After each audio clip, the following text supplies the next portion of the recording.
Guys, it's Annalise and today we're going to be doing a short get ready with me. First things first, you need your headband to keep your hair out of your face. And then first of all, I like to go in with this face cloth and just wipe all over gently.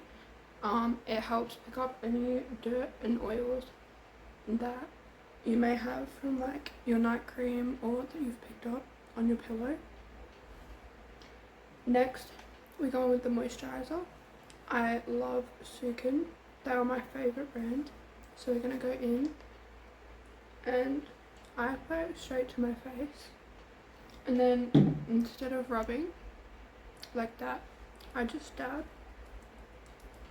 I find that it helps your skin absorb when you dab it.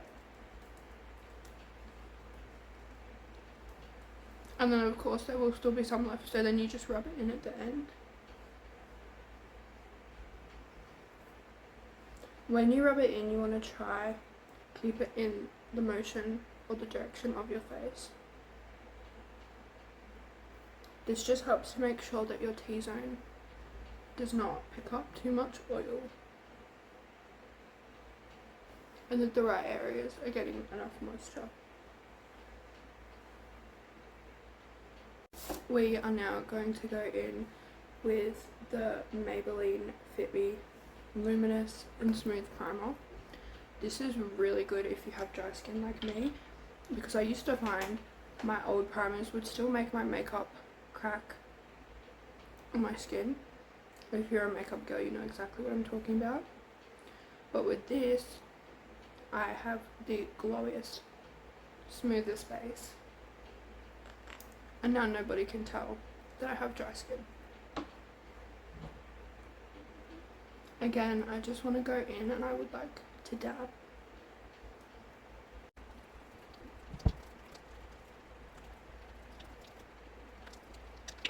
Once that is set in, we need to leave that sit for about 3 minutes just to soak in. While we wait, we're going to do my lashes. Now, you don't have to use a lash curler, but I just find that the effect it gives is so worth it. Especially if you have really long lashes that are straight, like me, it just helps lift them.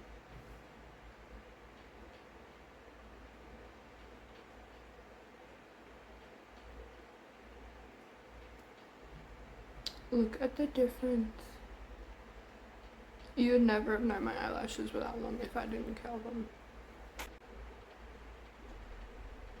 I also do use a lash serum. I use Lash Therapy Australia. So I'm going to take my L'Oreal Paris mascara and I start with one coat, just gently up like that. Don't worry if you find that you get some mascara.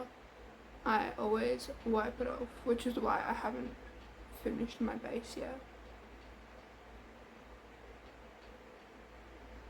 I'm gonna really make sure that you get in with the corners here so that they don't drop.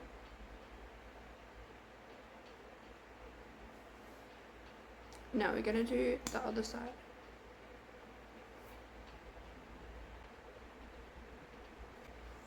Then I just like to grab the face cloth and wipe off any excess that we got on our eyelids.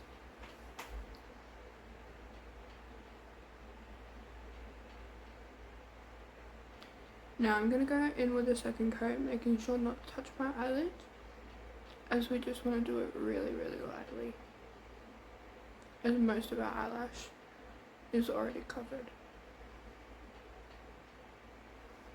Now we're going to do our bottom lashes. I don't do my whole bottom lash, I just do the edges. And I make sure these bits are really long and then I slowly make it shorter to blend, if that makes sense. As you can see, I'm really clumsy, so I've just got mascara there.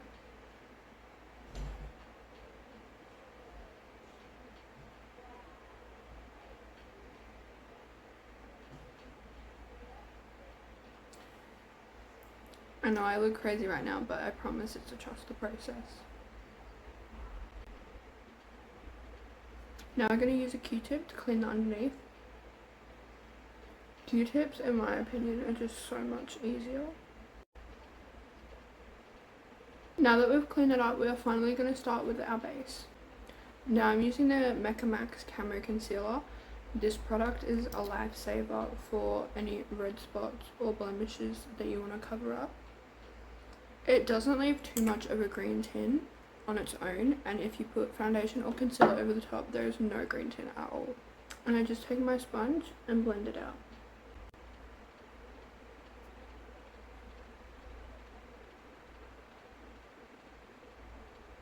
With the forehead, you want to make sure you're not adding too much product, otherwise you will end up green.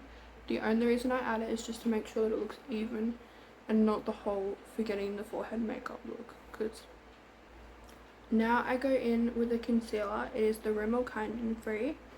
I'm not sure if they still sell this in the same shades that I own, but I find it is so good for sensitive skin like mine.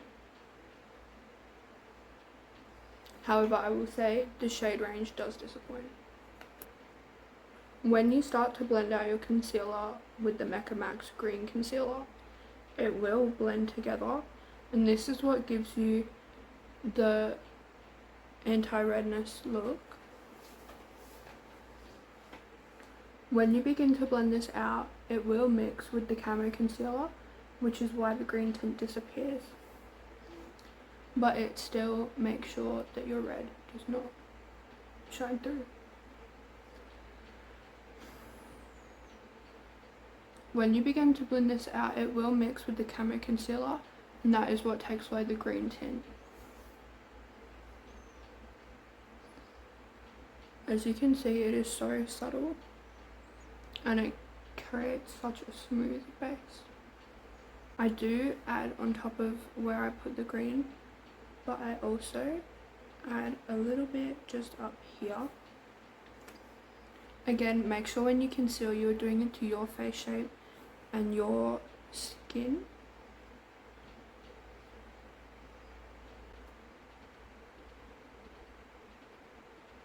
Now the last thing to complete my base is highlighter, and I use this highlighting and bronzing palette. It is literally like $10 from your local chemist. I just go in with a fan brush and I add it to the bottom of my nose and to the top of my cheekbone. You can see how it just adds that shine in the light.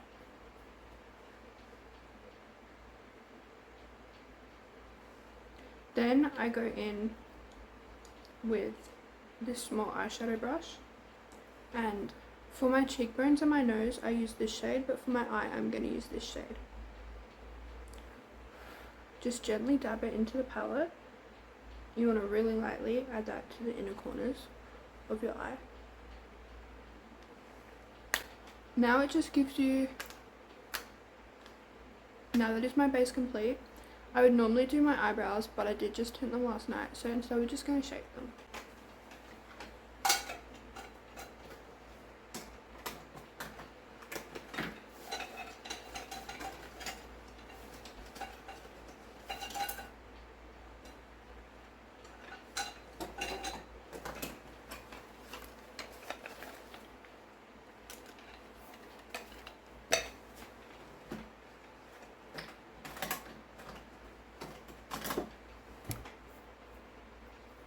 I have this really cute little pink spoolie that I use, so I'm just going to shape upwards towards the natural curve.